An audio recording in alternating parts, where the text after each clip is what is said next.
first question is Malia revealed that her relationship changed with her mother and grandmother when she decided to start following her own dreams.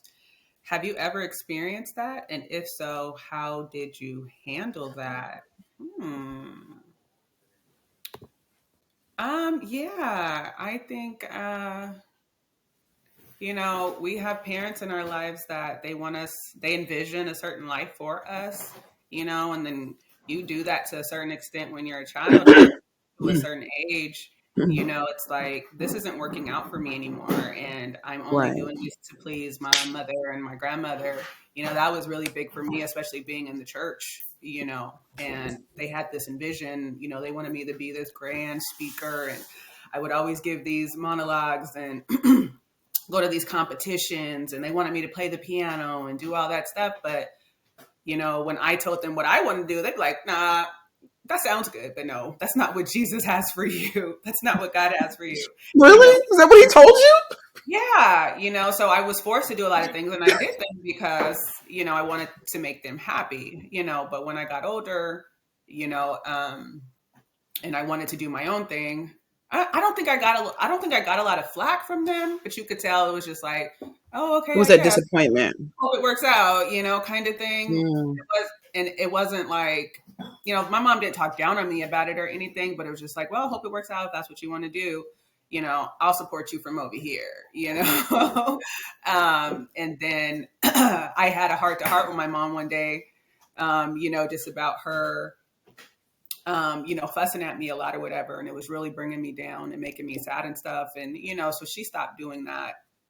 So I'm glad that, I found the courage to tell my mom how I felt, and so she was just like, oh, I didn't realize I was making you feel that way, and she didn't change her viewpoints on how she felt. She just stopped voicing them to me, and she'll ask me questions here and there. And then she's like, okay, well, she knows I'm going to do my own thing anyway. So it wasn't the heavy criticism that Malia was faced with, so that's my experience. What are your thoughts, Alicia? That one's a little bittersweet for me, kind of. We all know the relationship I have with my mother. We were close, but she wanted different from me, and I guess she grew up a little rough and, got into stuff, and she didn't want me to do that. And for some reason, maybe because I was the only girl, she felt like, even though my brothers were out doing whatever they wanted to do, she didn't want me to go down that path. And so, and even though I wasn't even going down that path, but I mean, like, she didn't allow any close for that. And Karina too. Karina got roped into it. We got worked, okay, and it just wasn't fair. I think if she had it her way, I would have definitely stayed in the church. Probably married a bishop or something, or maybe a rich, I don't know, something somewhere where I had a whole lot of money and somehow stayed religious or whatever. But of course, I didn't do that. And so there was always that talk, once I got older. Now, as a kid and a teenager, she, not just her, but other people in the church and people that agreed with her in the family as well, they'll say whatever to your face. This is blah, blah, blah, blah, blah. You're always this and this. When you're an adult, you hear the chatter in the background, when you leave the room or whatever. So I knew she was a little disappointed with the way I turned out, but I don't think, I haven't been to prison, strung out on drugs and alcohol. Yeah, you turned out wonderful. Because you didn't stay in the church where you were abused doesn't mean that you turned out wrong. Thank you. I'm The like, children are, A students, like you're doing well. Thank you. Yeah. So Just don't go to church. Okay. And it just was never enough. Yeah. That's my thing. So I know now my grandma Mary, on the other hand, I was really upset when she passed because she was the one person that had my back. Like, she like, no, Heidi, leave her alone and blah, blah, blah. And she was the one person that did have my back in the family. So it wasn't like, mother and grandmother. Actually, them two got into it quite a bit about, me. And so, anywho, she wanted me to stay here, stay in Tacoma, and get heavily involved in church and stuff like that. And I didn't. I got married and moved to Oregon, and so, yeah, she was disappointed and whatever. But she helped me out with my kids and stuff. I don't want to sit here and say, make it like she was this horrible person or nothing like that. I was still close with my mom. We just had our disagreements. We didn't agree on everything. So, yeah. Yeah, I definitely, I felt what Malia was going through, because I felt like it wasn't just like with my mom. It was my whole family. They have ideas, for you. And usually their ideas for you somehow is like how they can use you for themselves. It's like, you should do this, but really deep down inside, it's always, and if you do this, this is how I can use you to help me to benefit my this, da da da da da. So my family, when I was younger, nobody thought about like, does Karina want to babysit? Does Karina want to come over here and clean up this house? Does Karina want to do this? People just assumed, or just, I need you to do this, and I just took orders, whatever people wanted me to do, this is what I showed up and I did, because I felt like I was the youngest child, and, everybody knows more than me. Everybody's smarter than me, I thought, and I found out that they actually weren't. But, I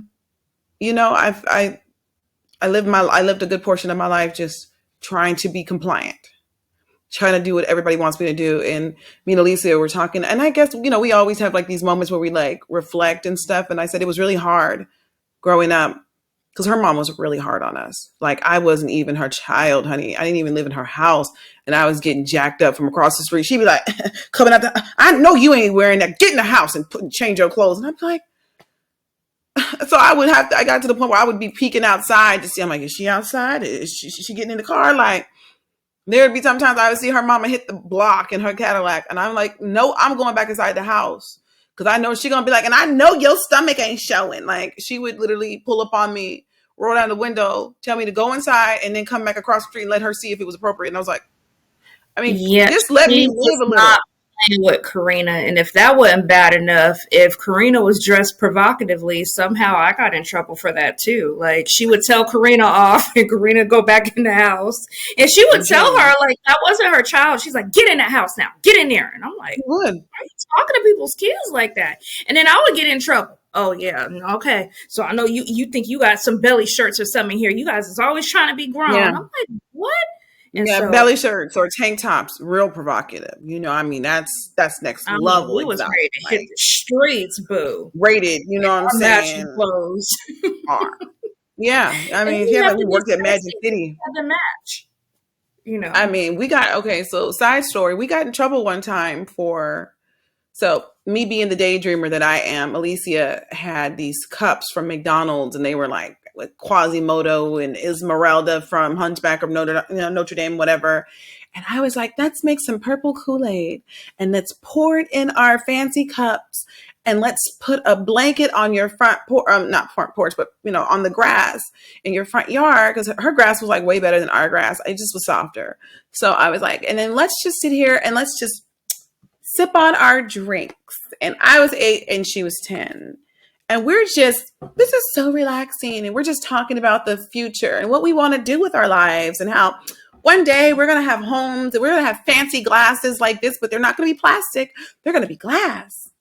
She comes outside. What are you doing? We're like, we're just sitting here talking about our future homes. And baby, we got lit, honey. She told us at 8 and 10 years old that we were acting like we were drinking alcohol. And we were trying to entice grown men who drove by us, trying to show them how sophisticated we could be at 8 and 10 years old. We got jacked up. and she swore that we were pretending to drink wine. And I mean, nobody hardly ever drove through that neighborhood, but if anybody drove by, we were trying to somehow entice them. Trying to entice people. At 8 and 10. 8 and 10. You see, like, this is like the level of scrutiny that we dealt with was ridiculous. We would sometimes be like, let's make her happy, because we couldn't do anything right. So we would clean up everything top to bottom. And then she'd be like, I know you want something. You guys didn't do all this work. Just go ahead and ask. What do you want? What do you want? And we'd be like, we really were just seeking validation. It just would have been nice to have somebody say something, you know, kind to us.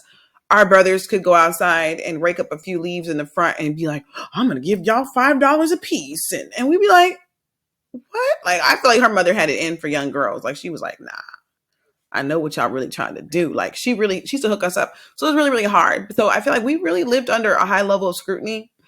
And so, you know, when I found my own, you know, voice and started to realize that, you know, as much as everybody likes to give me advice, nobody takes my advice. So why do I have to listen to them? You know, start doing your own thing. Because at the end of the day, whatever choices you make, you're the only person that has to live with the consequences. Nobody else has to live with that. So if it's a good choice, great. If it's a bad choice, it's still, you have to live with it. Nobody else has to live with it. So it's okay. Like, it's life. We make mistakes. There's bumps in the road, and you figure it out and you move on. That's not the case for us. People had us in a chokehold. You know what I'm saying? And it was really disrespectful. It was distasteful. So yes, I understood you don't want to let people down, but this was different. This was, you know, almost occultish, you know? And so I remember the first time I seen Kyrie, we were teenagers, but I had never met her formally. I went to her church one night because they were having some kind of an event, and the pastor called her up on stage, and she was like, nope, I can't go. It was a Thursday night, baby. She was like, no, I can't go. And the pastor like, come up here, Monica, come up here, girl. And she was like, I'm not dressed appropriately. Light blue jeans. It wasn't light, but medium wash jeans. And it might even been flares. And she had a red sweatshirt on. And she had her hair in box braids, halfway up, halfway down. I remember too many details, just for no reason. I mean, stupid, right? But I just remember, even before they called her up, I was like, who is that? I was like, looking at her, I was like, who is that? She cute, though. I wonder what her name is. I'm just sitting over here because this church was like, had a lot of older people. So there wasn't a lot of like teenagers. And I'm like, I should probably just like walk up to her like after this is over and just, I don't know. She probably gonna be stuck up though. Like, so I'm in my mind. I'm in my mind having a whole discussion about, do I step to her or do I don't step to her, right? So they finally convinced her to get up on the stage, and they're like, we want you to read us some of your poetry or something that she had done. And she was like, I don't have anything prepared. And they're like, yes, you do. Yes, you do. And she's like, no, I don't have anything prepared. And they're like, just let God use you. And so off the top of her head, she had to come up with something. And so they were just so proud of her. They're just like, yes, this young lady, she is, exceptional, and she is a standard for our young people in this church. And I was like, oh, she all that? Yeah, I don't want to be her friend then, because I was thinking, if she's that perfect, she gonna see me in all of my flaws and be like, yeah, I don't want to be friends with her. She's too messed up for me. So I was like, I'm not going to step to her. But it was meant to be, apparently, because we ended up meeting through a mutual friend. And then we ended up going to the same school together. We both went to Bates Technical College. So apparently it was meant to be. Like, God was like, I've been trying to get y'all together. There's a reason why you kept looking at her. I swear, I felt like there was a spotlight on her that night.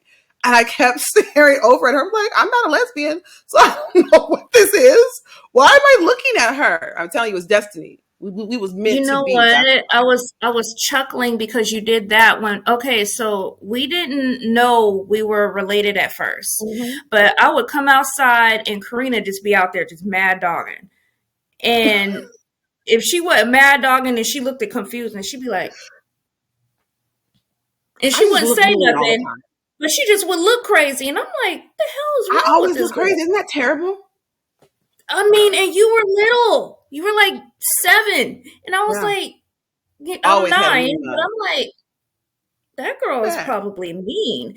You know, that's what I was thinking to myself. Like, this child is mean. And so when you say you looked at her and you were like, who is that? It's funny because you came across the street that way. You were like, so what are you doing? What's your name? And I'm like, I'm drawn to people. I'm telling you. Because I was having this and thing going back and forth. Like, do I speak to her? Do I not speak to her? Then I was like, I'm going to go over there and we speak to just her. Because I weren't got to figure out what this separated. It is. was like, yeah, Yeah. it was on, Inseparable. from that day on. But, yeah, I guess. Oh, that's what it was, girl. I had my Barbie dolls out, and Mm-hmm. that was just too much for you. You were like, oh, okay, because usually you're I'm scared done. at me. I'm done. But when I took out my dolls, you were like, okay, I'm not doing this. And you came across the street, and it was funny because, I mean, we both were little, but I remember that look, the look you just did when you were talking about when you looked at that's exactly how you looked at me. And before you even asked me what my name was, it was you came across the street, and you're like, so what you doing? As if I knew her or something. What's your name? Then she told me her name, and she opened up. We both talked about dolls, and she said she was gonna get hers, get mine. But anyways, yeah, that's funny that you guys. It Mm-hmm. was similar when you met Monica.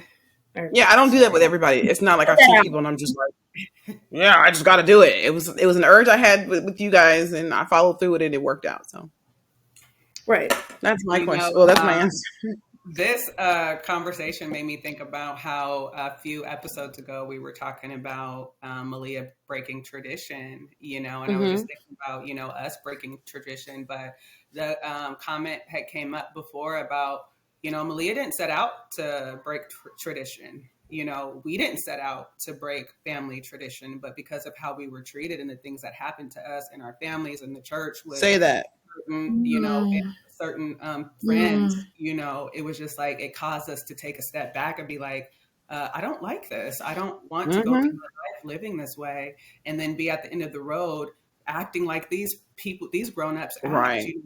And I was just thinking, that was one of the biggest things that attracted me to you, Karina, when I first met you, because you just said how you felt. You just, you were just so gung You got ho me in trouble a lot. out and boys. I mean, you were just everything that we were taught not to be, but in I an got in trouble amazing a lot. way. In an amazing way, But and I was just like, when we went to that restaurant with our other friend, I was just like so mesmerized with you, like, oh my God, she just says it. She just opens her mouth and it just falls out. Like I thought that was just so amazing. And so that's why I was just like, oh, I got to get to know this girl, because it was just like everything that I wanted to be able to be one day, just somebody that says how I I was feel, shocked she called. you know. I was shocked. I know. I remember we started talking, and then our other mutual friend, she got upset that we were hanging out without her. What's going on? What's going on here? I was shocked she called.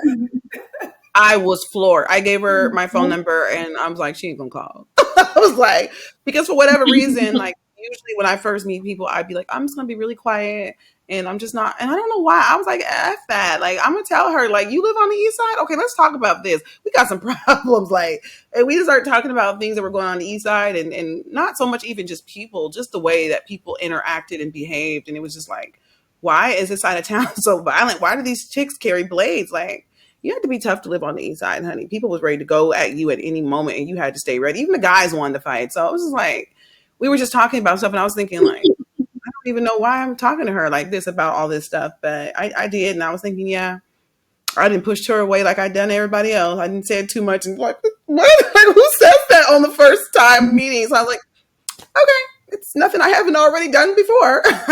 I've just come to a point where I'm gonna be myself, and if being myself means that some people are just like, I don't like it, it's not for me, that's okay, because it's for me, and I'm gonna keep on doing it. And I feel like it's a bug repellent. I'm getting away from me anybody who can't stand me, you know what I'm saying, or stand it. So I'm just gonna say my personality is spraying away the cockroaches. Get your butt on, move on by. So how was that?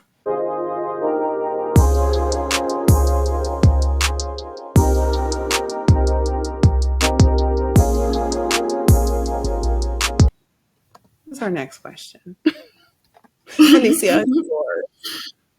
Okay. Yeah. Here we go. Okay. Do you agree with Malia's mom and grandma that she should have fought harder to win Mike back? Um, why or why not? Their relationship falling apart seemed to be much bigger than the both of them.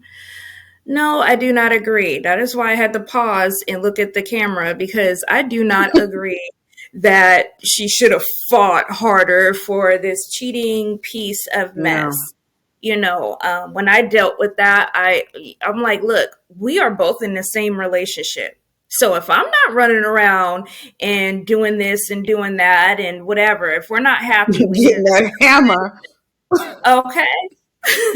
That hammer. Getting that If I'm hammer. not out looking for other hammers, then let's discuss this. Let's talk Right. about, what's going on or whatever. But with Mike, he wouldn't even have cared. He probably would have even entertained that conversation just to, oh, okay, yeah, I understand, babe. Yep. And then run out the door and go see his next chick. Like that. Mm-hmm. He just felt he was the bees, whatever. He's high value. He's high value. Do whatever he wants to do. He's a high valued man making so much money. He's a high value man. I cannot say that without laughing. How dare you, Malia? I mean, just get on deck.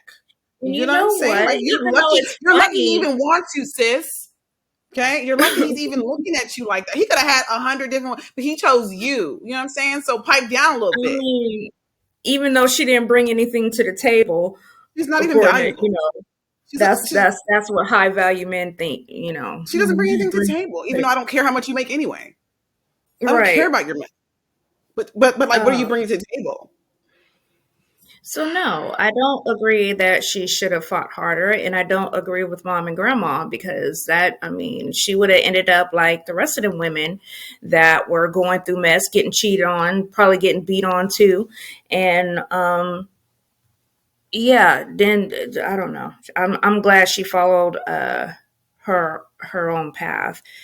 The second part of that, their relationship falling apart seemed to be much bigger than the both of them. I think it was good for Malia. I mean, look, she's about to get something on with Brother Chan, and she lived her life. Brother Chan, and she lived her life, earned a couple degrees, opened up some boutiques. She was able to move forward with her life, and so. Yeah, I don't know. It says it seemed to be much bigger than both of them. I don't know. The eyes of their family, like so many people were just rooting for this relationship. And sometimes people want something more for you than you want. And it's like, why is this such a big deal? Why does it seem like it's bigger than me? Because it was bigger than the both of them. It was merging of power. So. You're right. The families, wanted it probably more than they did. Mike probably didn't even want to marry her, to be honest. They wanted them together so bad. Like before we found out we were family, everybody swore Dinky and Karina was about to, get together and they were going to be married. And she had no say so in it, and that's what it was. Convinced of it too. I couldn't even stand her brother. Like, he got on my nerves so bad, and he was like, "You can do whatever you want to do." He was like, "You're already mine. Your mom knows. My mom knows. Your dad. Everybody knows we're gonna be together. So you can keep that little attitude if you want to, because in the end, you're gonna be mine." I was like, "What?" I was hurt. Like, I used to tell him, "I hate you." I wouldn't let it happen, but girl, this boy used to just look at me and he's like, "You can have all that attitude if you want to. You're still my wife. How are you gonna call somebody your wife at 10, 11 years old?" So I was really grateful when the information came out that we were actually family, and we couldn't do that because my dad had already. He was like, "No, you're gonna be with him. You're gonna be Mrs. Parker, honey." I was like, "No, I'm not." Miss Parker, Miss Parker. Miss Parker, Miss Parker. Yeah, I was gonna be Miss Parker's daughter-in-law. Yeah. Okay. Let me see. Let me answer the question since I'm over here thinking back. No, Malia should have been fighting for anything. I think when he made his decision, he made his choice, and the choice was he wanted Bianca Ortega. What is there to fight about? And so some people have this notion of like, no, because you don't take that lying down. You jump on a plane and you go down there. So what would have happened if Malia would have jumped on the plane? She would have told Mike, "I heard you're getting married next weekend. Stop it." And he would have been like, "I didn't think you loved me, Malia." And she would have been like, "I've always loved you." And then he would have been like, "Word, okay, well, where's your hotel room?" Okay. Then he would have been like, "Let's have a beautiful romantic evening." And he would have popped champagne.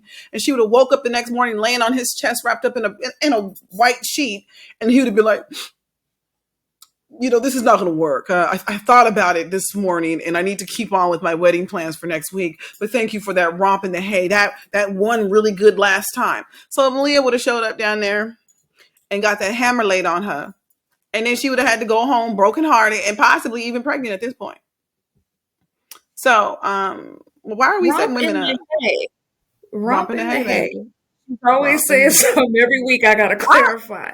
Romp in the hay. I'm always saying something crazy. There's something wrong with me. But that would have happened, Then what would have happened? She would have came home pregnant, and then he would have been married at this point for 6 weeks, and then she would have been like, well, "What are you going to do, Mike?" And he would have been like, "It's not my baby. You're a liar." It's like, okay, they should have been trying to make an appointment to go to a clinic or have a married man's baby. Like, make it make sense. This is all about to be so messy, and it would have been Nana's fault and Mama's fault. Just fight for your man. You don't fight for somebody who didn't want you. You don't fight for somebody who chose somebody else. You have to respect that. You got to move on. He didn't want me. All right. Bianca was clearly a better choice. It's okay if somebody else is a better choice. But there's a better choice for you too, sis.